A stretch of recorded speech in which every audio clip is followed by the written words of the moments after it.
Hello, it's Avery. Welcome to the channel. Just made it here to Long Beach for the Major Motions King and Queen of Crit. I'm registered for the Cat 2-3 and the Pro 1-3 race. It's nice and smoggy with an air quality alert. It wouldn't be an LA race if it had good air quality. So I brought a secret weapon to the race today. January was a 3-paycheck month, so I was able to afford some Morton's gels. All right, we're here with Matt Wigton, aka Cassette Cycling. What's going on? First race back since the crash. How you feeling? All right, I feel good. Definitely quite nervous, but it's good to see all the homies again. Good to be back. This is a good course for me too. It's nice and flat. Oh yeah, zero feet elevation. Zero gain. feet elevation gain. So you got a lot of teammates today, right? Yeah, we got 6 of us. So we'll see if I can sneak in on the train. That's and right. Cut you off in the sprint again. Sounds right. good, man. All right, see you out there. And there we go, Cat 2-3 on course now. This is a popular category, big field. And we were off in my first race of the day. This was the category 2-3 race. It was 55 minutes long. This course is a 4-corner crit and it's absolutely flat. So last year these were the fastest races I did all year. So I was looking forward to another fast race.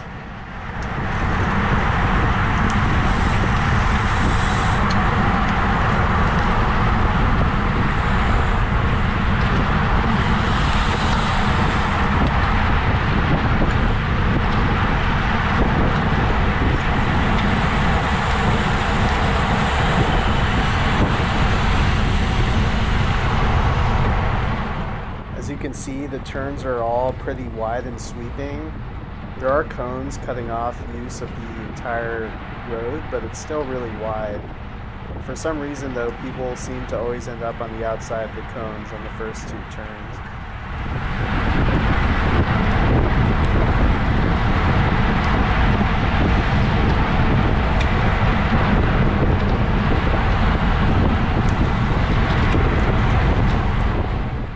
Turn 3 has a bit of a gutter, which was fine to ride over, but people left it open, so that was a good place to move up on the inside.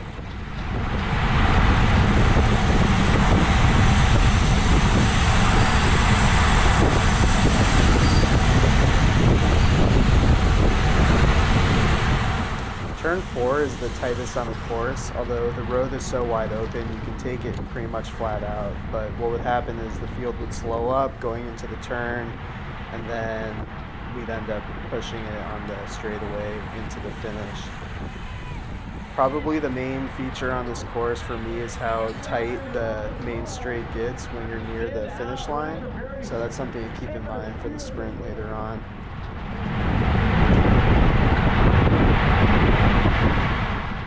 And so the nature of this course being completely flat and really fast means that breakaways are very unlikely to succeed. So in this race, I just decided that I would hang out the back, conserve energy, and just kind of stay along for the sprint finish.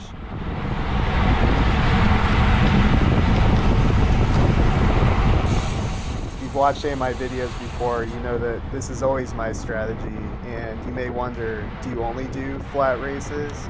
And the answer is absolutely. Skipping ahead to halfway through the race, I end up hitting some object. It made a horrific sound against my rim, so I slowed down to see if I had a front flat. It hit my wheel, but it seems fine. I'll be honest, it wasn't that comfortable taking a turn at 29 miles per hour after slamming my front wheel on something. Sounds like weed over here. And thus concludes the exciting moments of this race for me. My GoPro died before the sprint finish, so didn't get any footage of that. If you want me to get a camera with a battery that lasts as long as these races, continue to support these videos, and maybe one day I can afford one. I'll pop the race stats on the screen if you want to check it out, or go to my Strava link in the description below for more details. with that, we're on to the next one. All right, race one complete. Found a tiny bit of shade and had a snack. Got about 2 hours to kill until the pro race. Things went okay. Ended up mid-pack as usual, so see what happens in the pro race. All right, just finished my nap. Gonna get ready for the race. On my way over back to my car, I passed Justin Williams, Corey Williams, Tyler Williams, probably some other Williams. So it's gonna be a rough one, but we'll see how long I can hang on. Nice job out there. I saw you guys going the last lap. I'm like, I gotta hop on that. And that was all done, bro. And there we go, our elite man, taking to the race course here at the Major Motion Racing, King and Queen of Crit. A race for the crowd. This is year number 2.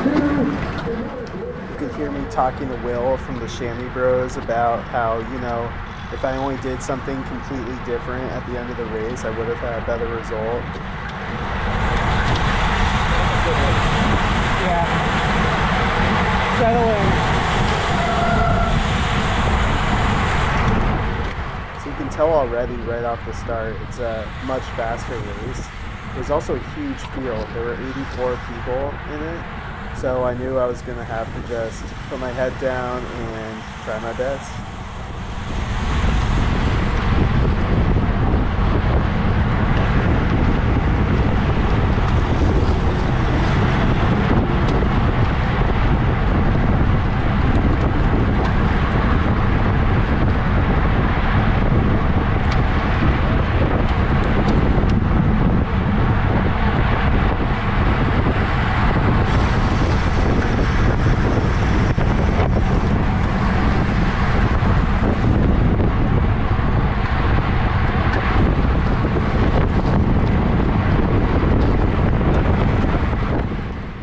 Really cool doing these races because a ton of big names are in the field along with all the well-known crit teams.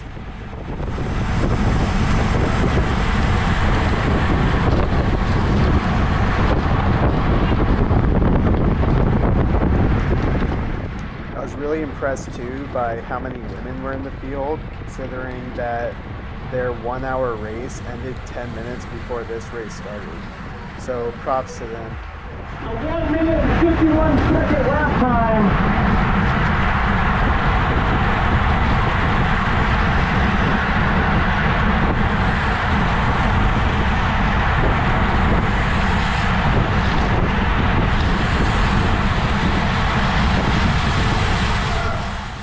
For whatever reason, I felt much more comfortable in this race. I don't know if it's because I had a bunch of experience doing this course earlier in the day, or when I get tired, I drop my inhibitions a little bit, or if I just wanted to impress all the big dogs in the field.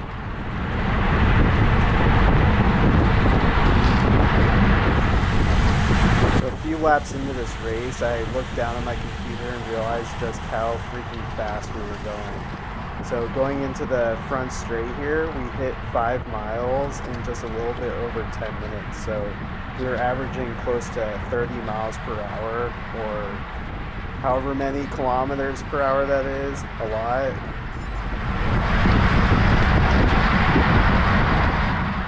I also noticed that my heart rate was basically redlining, so my dream of throwing down in a sprint finish with Dante Young and Justin Williams was probably out the door.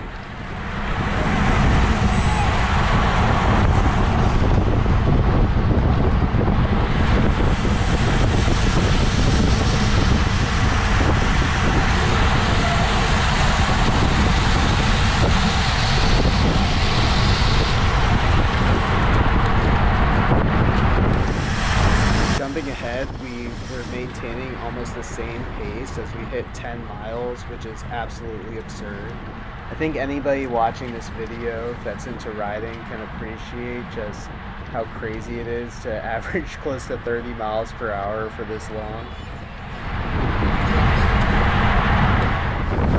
A couple laps later, Justin Williams popped out in front of me. I sent a screenshot to my friend and he mentioned how their kit looks like a thong, and now I can't unsee it. Drop a comment below what you think of Legion's kit.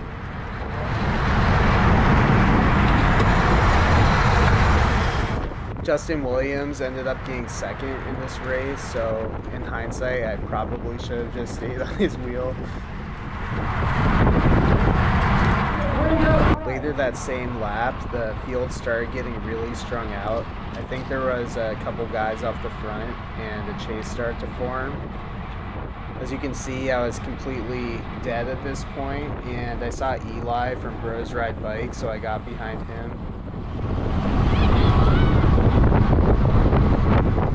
He kept trying to flick me through, but I knew there's no way that he's getting dropped, and there's also no way that I'm able to put in any more effort here, so I just follow his wheel.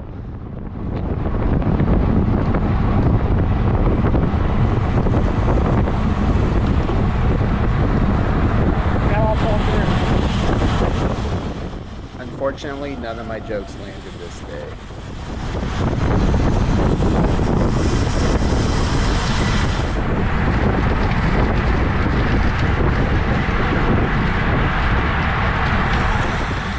So nothing overly exciting happened during this race. There were no crashes. I obviously didn't get into any breakaways or anything. And of course my GoPro died again before the end. So I did make it to the end of the race. I got dropped halfway through the last lap and still averaged over 29 miles per hour. I also ended up getting 40th place out of 84, so I guess a lot of people got dropped during the race, so that was a good result for early on in the year. So with that, thanks for watching. If you enjoyed my video, give it a like, drop a comment, and subscribe to my channel. See you at the next one.